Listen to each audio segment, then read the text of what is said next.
Welcome to a new episode of Product Directions Podcast, 100 Product Strategies. We are your insider access to top product leaders shaping the strategy of the most diverse industries today.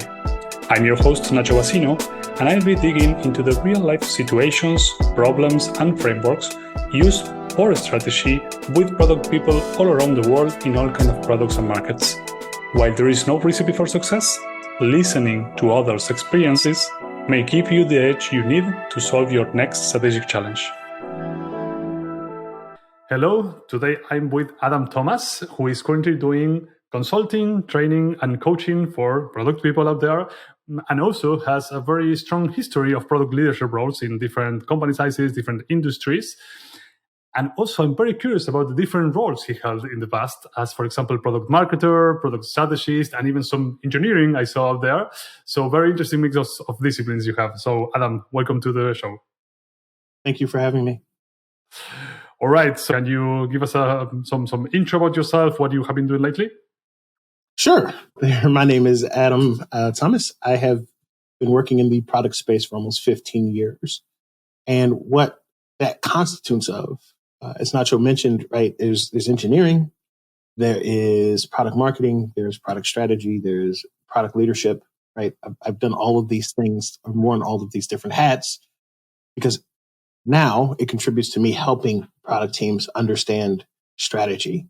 Strategy is really my first love. It's something that I've been into since I was 4 years old, playing war games, believe it or not. War games are when there are like plastic figurines on the table and you have a set of rules and then you roll dice and you go for it. So I've been doing that since I was 4 because my father was really into it. And that has been my first entry into strategy, and that has continued throughout my career. So I love strategy. I love product, and I'm ready to get Perfect. Ready to get into it. That was fast. So, maybe the introduction I usually do is let's start discussing one strategic example that you want to uncover. I was tending to think about smart recruiters because I'm kind of interested in that space, but you feel free to pick one. But my intention is that you can maybe give us some context on the situation and walk us through how this strategy creation process went, some of the steps or frameworks you use there. Great. So one of the things that I had to do when I got to Smart Recruiters is to create enterprise portfolio level strategy for a bunch of particular products. Now, Smart Recruiters works as a suite for an ATS. ATS stands for Applicant Tracking System. In HR tech, this is what you run into when you apply for a job. So say you apply for a job at Bob's Technology Company. When you put in your application, you're not putting your application into a system generally that the company has. You're putting their information into an applicant tracking system. And that applicant tracking system is there to ensure that there is legal regulation, right? It's matching any type of regulation compliance rules. And also as a way for you to, the person on the other side, to keep track, right? It's in the name, tracking, right? Keep track of that applicant as they go through a process. And that process is random, right? As you well know, going for a job, especially in product, it could be a million things in between entry into the applicant tracking software and offer, right? It's random, but Smart Recruiters is a software company that keeps track of all of that stuff. And so when I came on board to Smart Recruiters a few years ago, I came on as the head of product for the enterprise, or product lead for the enterprise, which had 2 portfolios attached to it. One was the talent acquisition portfolio. This included products such as the CMS and the onboarding product. And then secondly, this included the hiring team suite, which was the focus on hiring managers. And that included the mobile applications and some of the internal AI things that are happening on the application. And so when I came in, a lot of these products were new. They were net new products, and they needed some sort of cohesive strategy. This was the hard part for that strategy are creating that portfolio level strategy is that they never had any type of portfolio strategy thinking before, right? This was very much a startup and scale up mode. And so it was hard to think about things inside of buckets, right? When you're in startup mode, it's just like, can this product succeed? Can a product succeed? Can a product succeed? It's really all you're thinking about. Can it hit the power law? Can it get to product market, or what we would call product market fit? Okay, great. We're here. How do we take that and make a product that is priced correctly, that fits into the operation of the rest of the suite, that builds on each other's strengths? And how do we do that effectively while growing, right? How do we find focus and grow? So those were the hard parts. I alluded to the other hard part, right? Is focus, right? Which is always the hard part with strategy, right? Like getting people to think about sacrificing this over here so we can stay focused on this is really what strategy is about. And, it's difficult. So I'll pause here a bit. That's perfect. That's perfect. Yeah, and one question that comes to mind related to this story is, do these products that were kind of recently launched, you said they're quite new, do they have a strategy behind them? So you're talking about the portfolio strategy, but the individual pieces had some logic, but some strategy, some direction they are walking towards already? Well, the good news is not really, in a sense, right? Like, I think for a lot, one of the things that I've learned from my consulting years, especially going into different companies like PwC, then we would work for some of their companies that they were consulting with, or startups, or just it ranged the gamut. Strategy's rare. Like a thoughtful strategy that sets up what you are going to do and what, more importantly, you're not going to do is fairly rare, because back to what I mentioned earlier, when folks are in startup mode, and if they don't break out of this, right, it continues all the way through, right? Because you can see legacy companies doing this, where they just take whatever is available. Can we grab this? Right? Can we sell to this company? Can we sell to that company? Can we sell to this company? Can we sell to that company? Right? Yeah. And sure, you build a business, but you build a Frankenstein business. Yeah. Right? The shiny object syndrome, sort of. 100% shiny object syndrome. I've been lately calling it Frankenstein businesses because, right, you have all of these different pieces and components, right? You have a body, but try to tell Frankenstein to run, right? It's like, he can't run. Yeah. He can't run, right? And a lot of businesses cannot run because, yes, they have a body. Yes, they can move. And from a distance, somebody could be like, hey, that's a human being. But when you get up close, it's, right? You have no ability to move. Like the analogy. Okay, but now let's go back to the example. You have this situation in which you need to build the portfolio strategy. What's the first step? The first step, which I know product people are angry about this, you should go talk to sales. Right?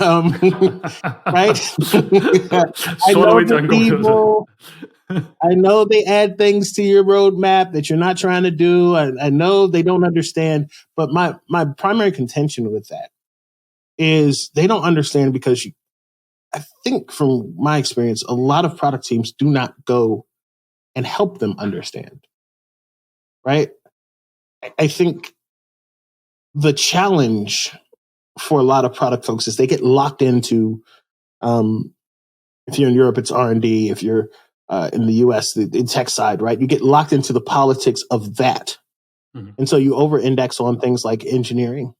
And then all of a sudden, sales becomes, they realize that you've trained them into giving orders because they realize they need to give orders. Salespeople know how to talk to people. So they're going to get other people on their side, guys.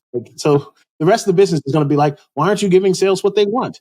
They know how to talk to people. They spend their whole lives talking to people, right? Right. So they're going to get people on their side. And generally what happens in businesses is sales gets the political power. And then all of a sudden product goes from, we don't need to listen to sales to all of a sudden now you're forced to take orders from them. No. And all of a sudden now your team becomes order takers. No. And that happens primarily because at the beginning, right, product has an opportunity to bring sales in as a partner and to take the information that they're learning from the sales organization and infuse it into the product in a way that follows all of the wonderful principles we care about, empowered product management, right? But if they don't, and it's right, then all of a sudden you find yourself being order takers. And that it starts at that genesis.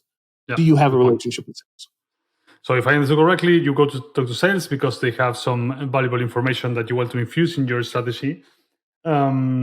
Let's take the smart recruiters example. So you have the salespeople talking with kind of HR departments all over the world or over wherever the market is, and they have this big. What are you looking for? A big list of the customer needs that they are identifying, or how the end result of this conversation would look like? Well, you have to build this trust because there's already, like when I got there's already a large set of customer needs. And I also have to say, I think my VP of product, Francis eBay, who, we both kind of got hired at the same time and we tackled this together, right? Her from really kind of the enterprise full because there were different parts of the organization, right? You had there's a customer side of it, there's there's the administrative side and all that. So I got a chance to focus on my piece, right? You have to find a way to build enough trust to get them to stop doing or giving orders, right? Because you're not going to win the political battle because look, when you look at the C-suite, and they're going to be like, there's the people that bring in the bacon. What are you doing? Why don't you just build what they have? They say they have a $15 million deal. Why aren't you just listening to them, right? And so you got to go advocate and get them on your side, right? And so that comes with one, finding out what everybody promised. Mm-hmm. Two, as you figure out what everybody promised, get them to stop promising, right? Mm-hmm. Which is a piece of trust. You're going to have to go to their leadership and say, hey, look, right, I know things didn't work out in the past. I know you felt like you've had to give orders. Look, we are trying to do something here strategically.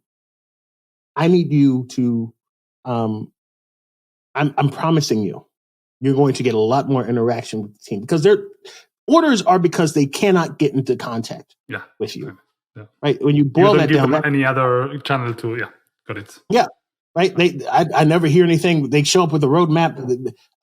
There's stuff on the roadmap. I got to advocate to get on the roadmap because I think what I've been working out and thinking about, especially lately, is it's a quick aside, but whatever people ask for is what you train them to ask for, right?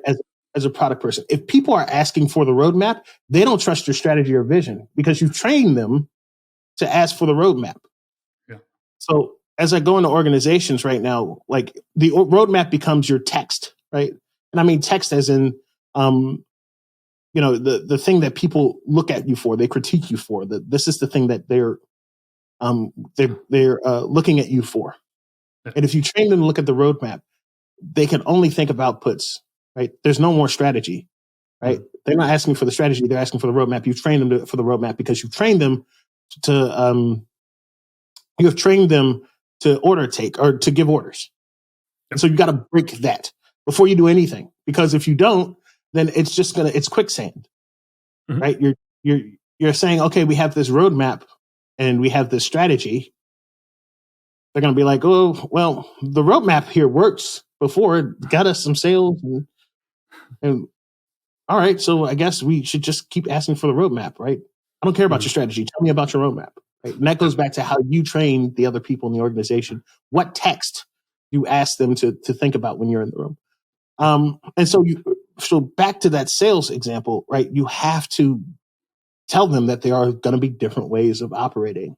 There are going to be opportunities for you to engage with the team, right? And so that means going back to the product team and going, hey, you're going to join them on sales calls.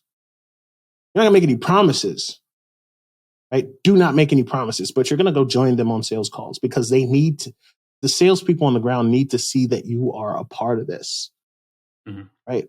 and that includes me, right? I went on a couple sales calls for our onboarding platform, right? Go join them. Go see what the customers are asking for. Because the other side of this, too, what you're going to find out is sales doesn't really know about the product that much either. Right? Because it's a one-way interaction. They have no engagement with what the product actually is. And so more than once, I've been on a conference floor or I've been on a sales call, and sales is talking about a feature that we've already built and saying it's on the roadmap or we don't have it, right? Your sales enablement, if you're going to tell me if the sales is orders and product are order takers, for the most part, I'm going to make a bet that your sales enablement is also crap, right? And back to the trust mechanism. That makes a lot of sense, but seems like making room for you to create a strategy. So it's kind of winning this trust that will enable you to let's say build a strategy that is trusted upon. Yes. But you mentioned like, okay, there is already this kind of super long pile of needs that probably sitting there because waiting to be done to close deals and things like that. So what is your process for kind of organizing these ideas that are floating? So let's say you build a trust, they're expecting you to kind of build a strategy and invite them to these conversations, but how this unfolds? Yes. Then you have to go through that list. And this is where you're going to have to go make trust with engineering, right? You got to go figure out what is doable. Right. Well, once the faucet is closed, now you got a tub full of water, right? You got to figure out a way to unclog the sinks, right? You the unclog the pipes, because right, it's there. And this is how I think about working with engineering and prioritizing. Now you have a list. Now you can start to sneak. If you have a good understanding of what your priorities are, what your focus is, you can use this list to frame that focus and start to get rid of things off of the list. And what I mean by that is, okay, sales, we're joining you on sales calls. Okay, we have this strategy here, right? This, and this are important. I should say, if you're going to be on the portfolio level, right, you should understand the basics of strategy. I'm skipping that for this part of the conversation, because if you don't know the basics of how to create strategy, right, you're in trouble on the portfolio level. You're in real trouble. I mean, coming from your first statement that most companies don't have a strategy. Oh my God, we could have another conversation about that too, right? And I'm skimming that for the sake of brevity, right? Okay. But I will give a high level, right? Yeah. Strategy has kind of 3 pillars, right? You want to have a focus. You want to have the focus is the big problem that teams are having, right? The reason why you have this focus or this one problem is that focusing on one problem gives you the ability to set context and optionality in a very clear way. If you have multiple problems, things become muddled fairly quickly. And so you're going to have to do the hard work of saying, we want this over that. Yeah. And where I see teams mess up on this is they choose a good thing and a bad thing. We want revenue. Okay, what team doesn't want revenue? We want to be best in class. What team wants to be worst in class? You're not making a choice here, right? You have to make a choice on what problem you're going to solve and what direction you're going to go into, right? Because then that makes the prioritization fairly easy, right? And so with all the context you have, now you can build a story, right? A couple of story building methodologies or ways to do it, frameworks.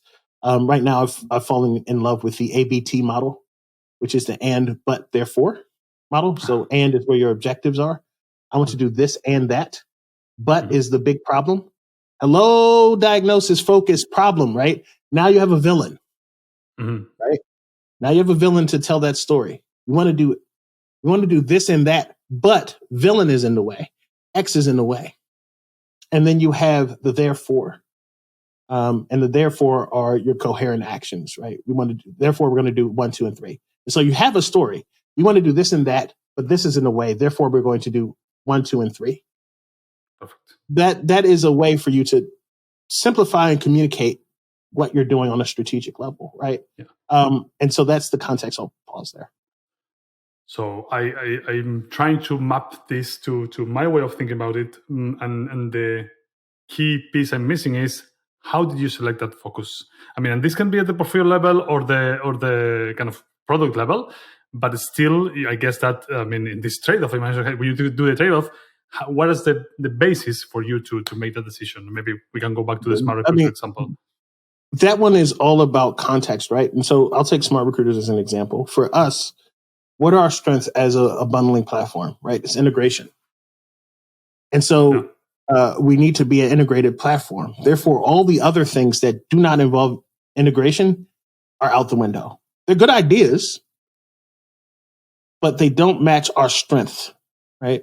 Yep. And so on a portfolio level, we focus on integrating our services to make sure that when people go through when folks are going through the applicant tracking system, regardless if they're going into the CRM, regardless if they're going onto onboarding, regardless of where they come into their entry point, the rest of the system reacts and acts appropriately, right? Which, if you're thinking about features, that means the amount of new features you're going to build goes down, right? It's a choice you're making.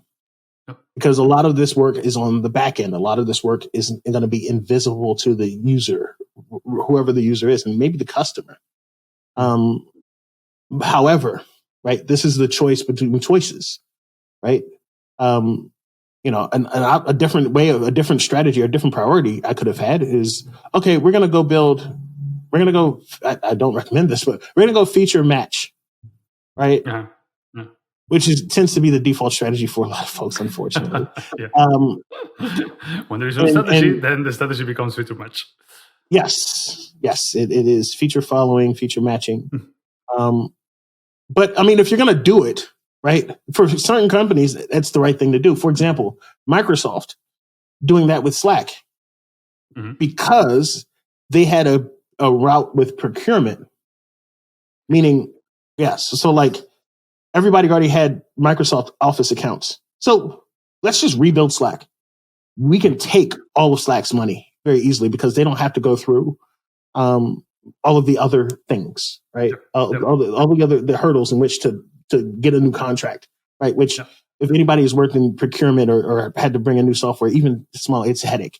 That sometimes feature following could be a completely apt and thoughtful strategy. The way I understood it is kind of identify your strength, double down in your strength. So in your case can be integration. Microsoft case is, hey, bundling. So let's bundle something else, but it's kind of their strength. Yes, right. So like, okay, how do you go figure out what your strengths are? Well, talk to sales. Sales is a good person to know, or the good people to know. But that also includes you going to go talk to your customer success teams, right? What are especially in B2B, what's keeping people here? Right? Because, they're not going to be able to talk to your user, but they are talking to your customer all the time. And so, especially for B2B, it's important to make that delineation, right? There's your customer and your user. Both are important. And so sales and customer success are experts in your customer. Go talk to them, go get their understanding. But you should be an expert in the user, right? You should be giving them that information about how people use it, right? And a little bit of understanding of how that connects, the connection between customer and user, right? That makes you a lot more useful to them. So you go and you talk to them to get some context. And then you go talk to your users, obviously, right? You should be talking. You should identify what your and this is something that we had problems with smart recruiters for various reasons, which is focusing on an ICP. That's something we never quite got right, because it's hard to untangle that. But if you can, even if you can't, there are going to be places where you can find some through lines with your customers, right, and your users. You can go talk to them. You can go figure out what you're good at. You also have great tools like Amplitude and Pendo. And you can get in there and you can look at how people are using your platform. You can create a story off of that, and then go talk to users to go verify it, right? So you get context from your users, you get context from your customers, you get context from legal. One, I wanted to get us out of AI. It's kind of a battle I didn't quite win. You can't win them all. But one of the reasons why I wanted to get us out of the AI world is because regulation is coming through and the efficacy of it hasn't been great. It hasn't really worked for our customers. And it is expensive. AI is a very expensive proposition. So yeah, if we're not going to be stocked up and, if we don't have the resources for it, then we shouldn't be in. Which leads me into retail. At the end of the day, it's again the trade-off. It's not a good idea, but we're investing all this money. We can invest in this other place that can have a proper, better leverage. Yes, it's like either get rid of everything else and say, okay, we're going to focus on AI completely, and that is going to be our business. Go raise money, which, okay, you can, but realize that you're going to have to put a majority of that money into your AI practice, your AI operations, right? Which means everything else is going to suffer, and you just kind of have to turn that way, or you dump it, right? You got to make a choice.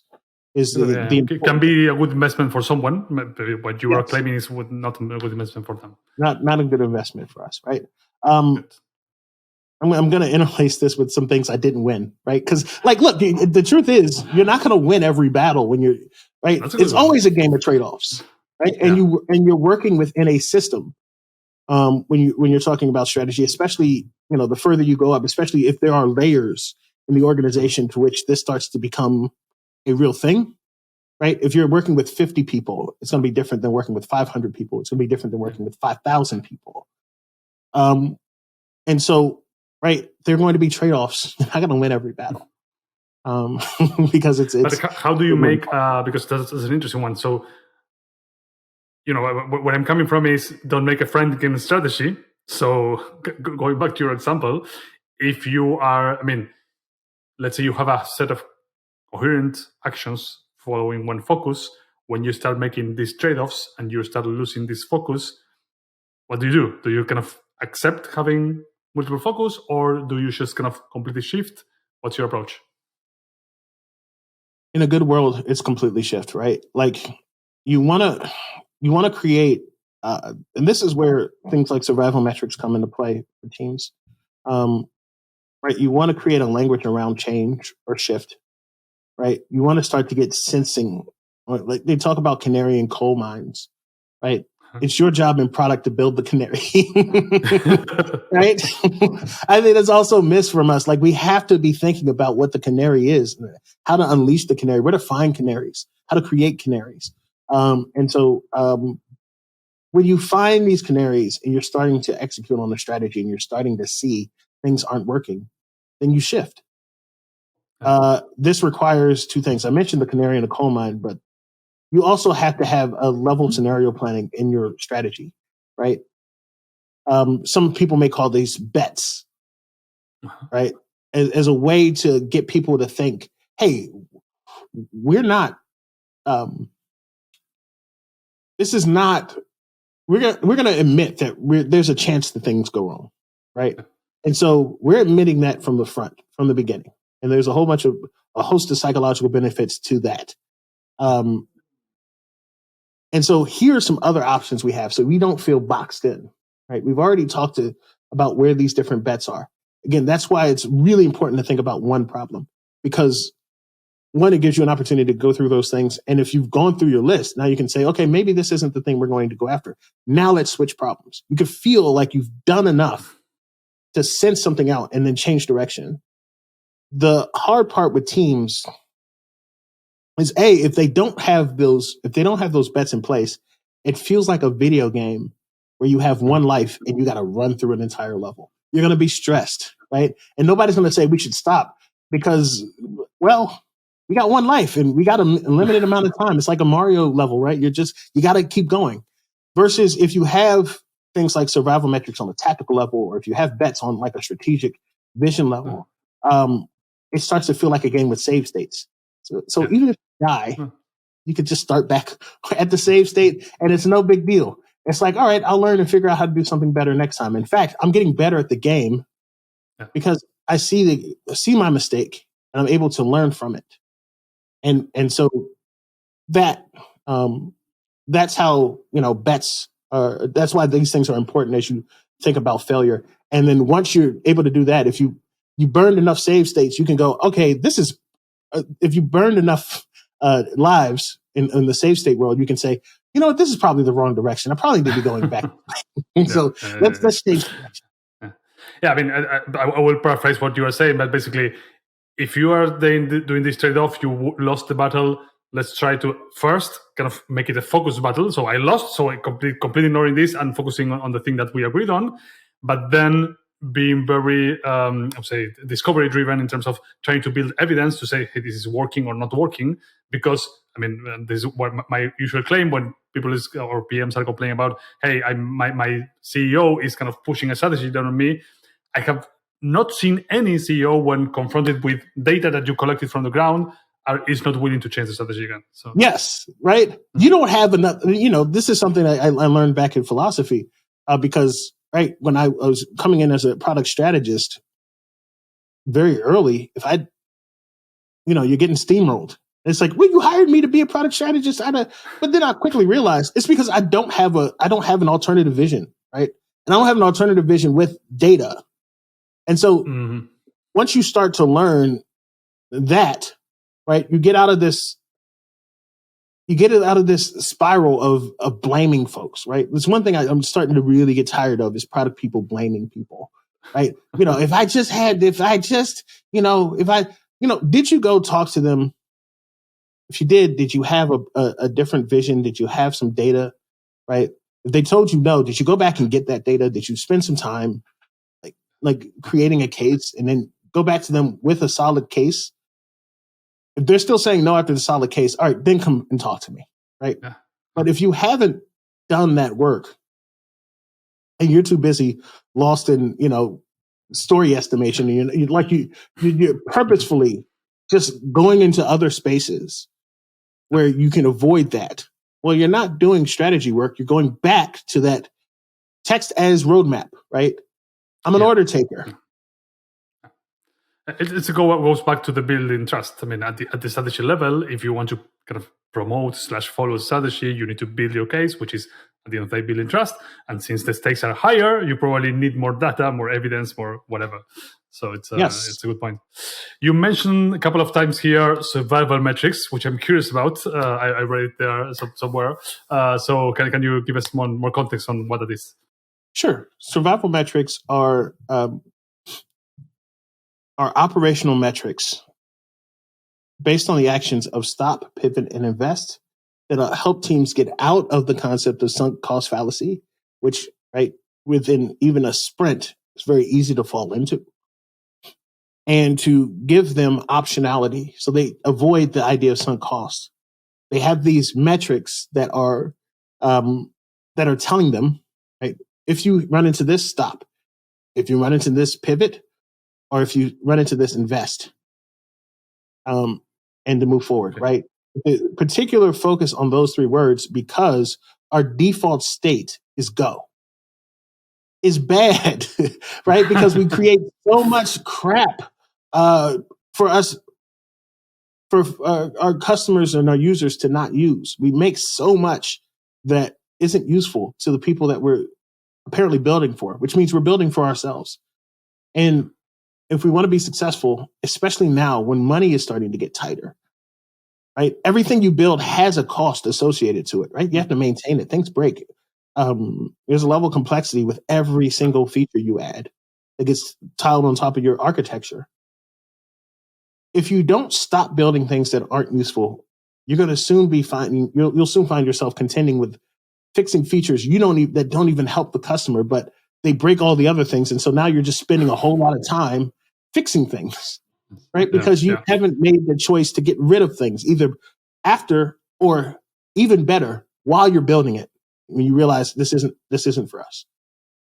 Can you walk us through this with some example so we can get an idea on how these metrics actually work in practice? Sure. So Okay, so I use this company called Bobco to protect the innocent.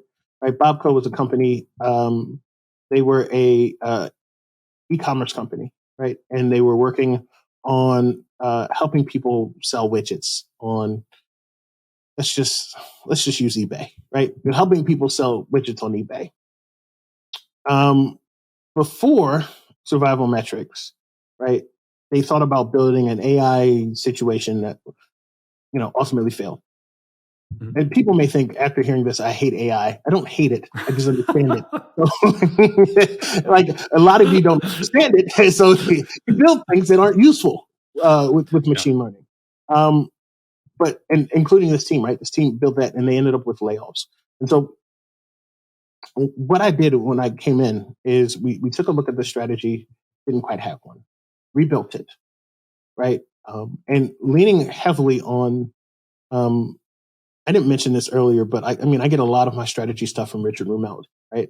And I think he's like good strategy, bad strategy should be on everyone's reading list. Read it multiple times, then read the crux, and then read it again, right? It's really important because I think it gets to the heart of strategy. Anywho, with survival metrics, right? We get the strategy squared away. And one thing I noticed immediately is teams, they had values, right? But the values weren't getting pulled into the product on the product level. And so what this created was an issue with leadership walking in on projects and going, I don't see myself. And thus they start doing that poop and swoop, right? And poop and swoop is, we'll come in, you know what you should be spending your time doing? You should be spending your time doing this, right? Completely off of the path of whatever that team was thinking of. And that goes back again to trust, right? If the CEO trusts that their thoughts or their vision are being placed into the product, they don't have a reason to poop and swoop, right? If they're being communicated with, they have no reason to do that. But, it's insane because I'll hear from CEOs every once in a while. They'll talk to me and they'll say, I don't feel like anybody's listening to me. No, everyone is listening to you. There's some issues that you need to go clear up and we'll talk about that. But everybody is hearing, everybody hears you, right? And so, what survival metrics can do in a situation like that is you can start to take those values and create stop and pivot metrics based on those things. For example, if you wanted to make an AI solution that didn't use third-party data, right? It relied on second and first-party data in order to make decisions for whatever reasons.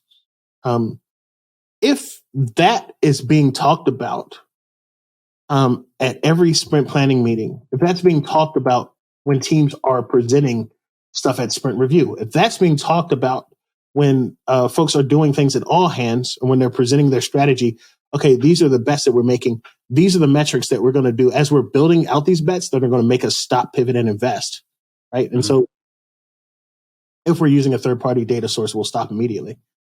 Now the team is starting to build some trust because they're starting to see the values being reflected back at them, right? Language is starting to be built around the stuff on the wall and actually pulling it into the product. So survival metrics in that case, right, is a great tool in order to bring value into what you're building, right? I'll give you another example. Let's say, and this happened at Bobco, they weren't working together, right? Product marketing wasn't working together with the product development teams. And this is a common thing, right? Teams like product marketing, customer success, they can find themselves siloed, which is really a shame because product marketing has the insights for you post-launch, right? They're going to help you understand if you should be iterating or not, if you should be killing products or not. If you're not having the, that keep alive, kill conversation with product marketing, you're really missing out. Same thing with customer success. As I mentioned earlier, especially in B2B companies, they're the ones talking to your customer on a regular basis. And they can give you, it's not that they should be giving you feature requests, right? That's where teams miss this up too, right? They'll get something, they'll get redacted product here and redacted product there that'll have people vote on feature requests, and that's awful. No. I'm not even going to say what products they are. You know them if you've used them, right? Or you've been put in a position where you've had to get people to stop. And so when you see that, when they're not doing that, again, that goes back to a form of order taking, like we talked about before, right? When you see those things, you're back to order taking. And that's how they think they're going to get things on the roadmap, right? Because you've given them the wrong text. And so what happened at Bobco is we made an internal rule, right? If product marketing is not in on or doesn't have a understanding of at least 75% of the prototypes that go out, right? We need to stop and have a conversation. And so this is where you start to get internal metrics on how teams are working together fused into your survival metrics, because they understand long term, if product marketing is missing out on these conversations, if they don't know what prototypes are happening, if they don't know where projects are, right, they're going to have a crappy launch because it's going to be a hurry up and launch. We're going to give everything to them with a week before launch and say, hey, for big ones, it might be a month, and say, okay, we got this conference out and such. Could you get all these materials together? Here's a month. It's in May. Right? Or it's like, hey, we got this launch coming. They go, what launch? Yeah, it's really important. Our investors really care about this, and our everybody thinks this is a company showstopper. You've got 2 weeks to put together a launch program for it. Like, it's a lot. You turn them into the order takers. So yes, they order take, and then they are forced to order take. And if any team has it worse than the order taking thing, I'd give it to product marketing. Well, I've experienced both, right? I think this makes me interesting in that respect. Like, I've been a product marketer, I've run product marketing teams, right? Like, I've seen it happen. And so, I want to change gears. So maybe if you want to close that, it's a good moment. If not, I will. Sure. And just to wrap this up, right? Like, when you have a product marketing team inside at the prototype during prototypes, right? They'll have an inherent knowledge of what the product is. So it's a lot easier for them to, right? Even if a prototype wins or loses, they'll have an understanding of where you're trying to go. And so they can do a lot of their product marketing work in flow with you, which is a lot easier for them and ends up with a better launch. Let's have that baked into our survival metrics to make sure that we start to practice what we preach. And that helps us, break through, right? And so those are two different examples of, like, on a company level, and we can do one on a team building level, right? And just really quickly, let's say you're looking at infrastructure spend, right? And your operations team is really caring about operations spend and your AWS spend, right? And if you can start to build a pivot metric around proposed cost, right? If this is going to bump our bill up by 10%, right? Let's pivot. Let's stop. Let's take a conversation. Let's have a conversation, right? And so as you can see, you can start to build these things that not only work on a values level, but also work on a team level and in a product level. Yeah, perfect. So I feel this is very strongly connected to how you kind of, I would say, operationalize your strategy, but kind of execute on your strategy and have some survival metrics to keep you in check that you are going in the right direction. Keep you in check as you start to think about your bets on this kind of larger level. Yeah.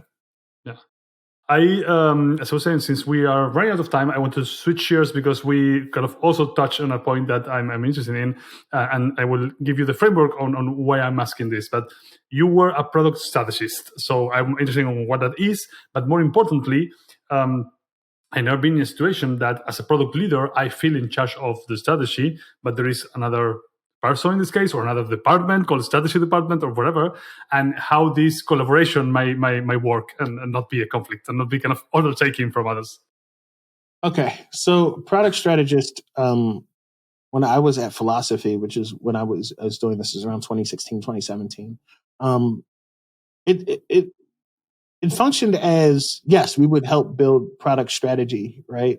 It also filled in as a catch-all title. And so I think before we started, I told you that felt like the finishing school of product for me when I was doing that work, because I would be forced to be a facilitator. I would be forced to do UX. I was a UX lead. I was a, kind of product marketing lead, like whatever you name it, and also a product strategist. And so when I was a product strategist, it often happened with companies that did not have fully formed, they weren't mature product wise, right? And so either I would be helping the founder in terms of understanding, what strategy is, they needed some help on that end, or generally some sort of safe thing, right? Somebody would be running safe. And so you'd be a product owner, product manager, and product strategist in the room. And that is it's not a great way of running it. And I kind of learned by not doing the wrong thing, right? You start to really understand what Marty Kagan talks about when it's like, why are all these heads in the room, right? It should be one person, because it becomes very messy very fast. But that is generally where the situation would be, where it would be a product owner, product manager, product strategist. And the strategist would be more responsible for like the strategy level things, maybe working with multiple teams. And then, they'll also think about the communications of said strategy, which I got comfortable writing communication plans, right? For things. Great for my personal career, because like I got reps at doing some of the stuff we talked about earlier, like making a case and telling a story. And like I said earlier, like I wasn't great at it because I was in a standard product situation where they didn't really ask me to like do it. But I got the reps to do it, which has been extremely helpful in the remaining piece of my career. Okay, Adam, this has been super great. Where can people find you? What other where would you want to direct people to? LinkedIn.com/IN/the Adam Thomas. I have some LinkedIn stuff I'm doing. YouTube, if you're watching this on YouTube, it's Adam Thomas /the Honorable AT, or the look for Adam Thomas product and culture. There's some content there, and then most importantly, www.theadamthomas.com. Sign up for the newsletter. Goes out every Sunday. We talk about strategy and other cool things. Perfect. I'm sure that we have all the links in the show notes. And thanks so much for your time today. This was awesome. I hope you enjoyed this episode of 100 Product Strategies, the podcast by Product Direction. You can also follow us on Twitter, LinkedIn, or Instagram to get access to free weekly content that helps product people upgrade their skills and become more successful. You can access more material, promotional trainings, and be notified of every episode of the show with Product Direction's weekly newsletter. Join thousands of product leaders by registering in productdirection.co.